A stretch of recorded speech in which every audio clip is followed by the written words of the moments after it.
From Wish TV and the All Indiana Podcast Network, this is the News 8 Daily 8 Podcast, a Wish TV News 8 update. Hi, this is Hannah Mordo, and this is your News 8 Daily for Wednesday, May 20th.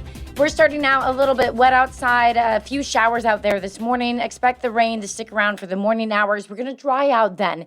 It's going to be a nicer afternoon, a little bit cooler though. Highs are going to top out in the 60s. You're listening to this podcast, so I know you've got a curious mind. Here's a helpful fact you might not know yet. Drivers who switch and save with Progressive save over $900 on average. Pop over to Progressive.com, answer some questions, and you'll get a quick quote with discounts that are easy to come by. In fact, 99% of their auto customers earn at least one discount. Visit Progressive.com and see if you can enjoy a little cash back. Progressive Casualty Insurance Company and Affiliates. National average 12-month savings of $946 by new customers surveyed who saved with Progressive between June 2024 and May 2025. Potential savings will vary. Fever star Caitlin Clark is this year's Grand Marshal of the Indianapolis 500. Clark will give the traditional command for the drivers to report to their cars during pre-race ceremonies. Organizers say her appearance brings even more excitement to the greatest spectacle in racing as fans across Indiana celebrate the state's biggest sports weekend. People in Speedway are geared up for the race, and their houses are decked out for porch parties, as we are now just 4 days away from the 110th running of the Indianapolis 500. News 8's Kat Sandoval dropped by a neighborhood to check out the decorations. What a great way to welcome race fans, then a black and white theme, including black and white flowers. Welcome to Cindy Hahn's home. At the corner of Girard Avenue and West 22nd Street, race flags greet you. Around here, we all have a good time, and it's just a reason to come together. Cindy has lived in Speedway for 22 years and has decorated her porch every May. And every year, there's something new to add. There's the Borg Warner Trophy outside her window, a race tire, but the newest addition and her favorite are the race flags. Definitely the flags behind me. That was a big deal. We have little flags that same color. Acquiring this one this year that was a big deal for us. Right next door, Terrell Watkins waves his own flag. With the biggest smile, he invites me to sit on his porch. The porch is my woosah place. Get off work, come sit on the porch for a second and wind down. Checkered decor wraps around it. He says it's his favorite time of year. Speedway in May is just a special thing. It's a vibe. So we got it decked out, got the lighting on there, the race flags going up. But it's just for the whole neighborhood, for the whole town, it's race time. Porch parties are an annual tradition, and so is turning lawns into parking lots. This yard here will be full of cars, full of people parking to go to the race, and some of them, they'll stay when the race is over. Terrell says it's a great way to meet neighbors and even strangers who eventually become friends. Reporting in Speedway, I'm Kat Sandoval for Wish TV, wishtv.com. Businesses in Speedway are revving up too. They're expecting hundreds of thousands of fans to be in town for the race. News 8's Malia Van Ostrin stopped by some Speedway staples to see how they're preparing. It's amazing that everyone's coming in and that we've even made our hours longer for the Indy 500 where we open now at 6 a.m. It's incredibly busy, a lot of people. We actually stay the night here the night before because parking is so crazy. We sell hot dogs, we sell cheesecake, we sell parking, and it's just great for business. Grammy Sue's is spending the next few days baking more than 100 cheesecake slices and hopes to sell over 200 on race day. At Charlie Brown's Pancake and Steakhouse, race fans and regulars love coming back to the restaurant for their unique decorations. We've been open for almost 40 years, and we've collected so many things. And in our hallway, we have pictures of veterans, of race car drivers, and they all donate their things here. And we even have famous people like AJ Foyt come in here that have donated things. Customer Kirby Smock says he's a huge racing fan and says the restaurant is his favorite place to eat to see a part of racing history on the walls and meet people from all walks of life.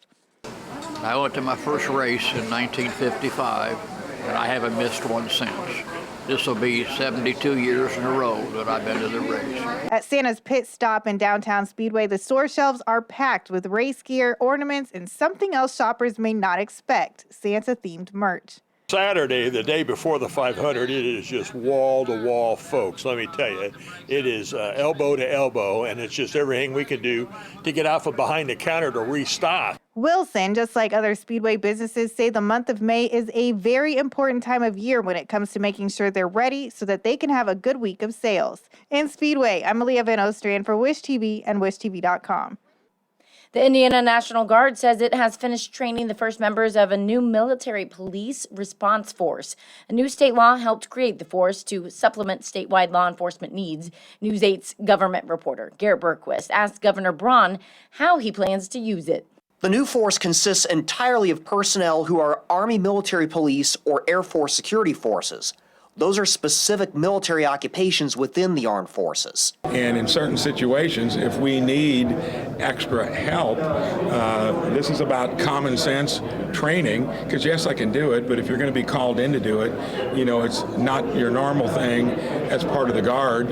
It'll be basic, simple training. So common sense. The governor already can call out the National Guard in times of crisis. The new law creates a designated military police response force within the Guard. Braun ceremonially signed it on Tuesday. Members are able to make arrests, search property, and carry firearms. Anyone serving in the force first must complete a training course on Indiana law enforcement. By establishing clear, expedited response authorities, this legislation ensures that the Indiana National Guard is fully prepared to rapidly deploy and augment civilian first responders when necessary. During the legislative session, Democrats said they fear the new law erodes the longstanding doctrine of not using military forces for civilian law enforcement purposes. The military has a code of criminal justice. They have a whole different way of operating, and they have to be prepared to operate in wartime. So I don't think it's analogous enforcing laws within the military as opposed to enforcing laws against civilians. Pierce says state law allows the governor to deploy the Guard anytime he believes it's necessary. He says he thinks the governor should only be allowed to deploy the new military police force if local officials ask for it. That way, the governor would have to decide that it's necessary. That would open up the possibility, but you would have to have local officials say, yes, we need this help, we want this help. That's very different than having the governor impose a military enforcement authority on local communities. The bill's author says that will happen anyway. The governor's office will be interacting with the local law enforcement and say, hey, here's where we're going, where do you need us the most? So it's a cooperative effort. It's not a standalone thing. The National Guard says the first 40 personnel already have gone through the necessary training for the military police force. The next 40 will begin training in July. I'm Garrett Bergquist for Wish TV and WishTV.com. New this morning, Plainfield firefighters say 3 people are okay after a water rescue in Franklin Park. The department posted on Facebook that they were called to the scene at around 9 last night. First responders found the people stranded on a sandbar. They had minor injuries. Crews have not released any other information, though, about the people or the rescue. Your statewide news network covers Orange County, where Indiana State Police have arrested the West Baden Assistant Police Chief. Troopers arrested Thomas Burkhart yesterday. He faces battery and official misconduct charges. State Police did not specify what led to the arrest. Burkhart is set to be in court for his initial appearance in the coming days. A new survey shows that 95% of Americans with health insurance still worry about hospital bills. iTeam's Kara Kenny has been tracking medical debt. She's looking into a solution that is helping people in Indiana with their bills. The bills roll in as fast as the treatments. It's hard for Norm Bannister to keep it all straight. This might be a bill. The Indianapolis man is battling stage 4 colon cancer. I don't know if it has the amounts on it. We're going to fight this. I didn't ask for this. Norm is on disability because of his cancer. It is very stressful. Even with Medicare and supplemental health insurance, he still has to pay for medical bills. Your thoughts are after the treatments and medication, like, am I going to have enough money to cover this? So there are a lot of things that go on mentally, and it works, and it really does. It works on you and makes you think a lot. Norm is not alone. Americans owe a total of $220 billion in medical debt, and medical debt is the #1 cause of bankruptcy in our country. A national nonprofit called $4 is helping people greatly reduce their medical bills. You can put in your household size, your income, what hospital, and it will tell you if you're eligible.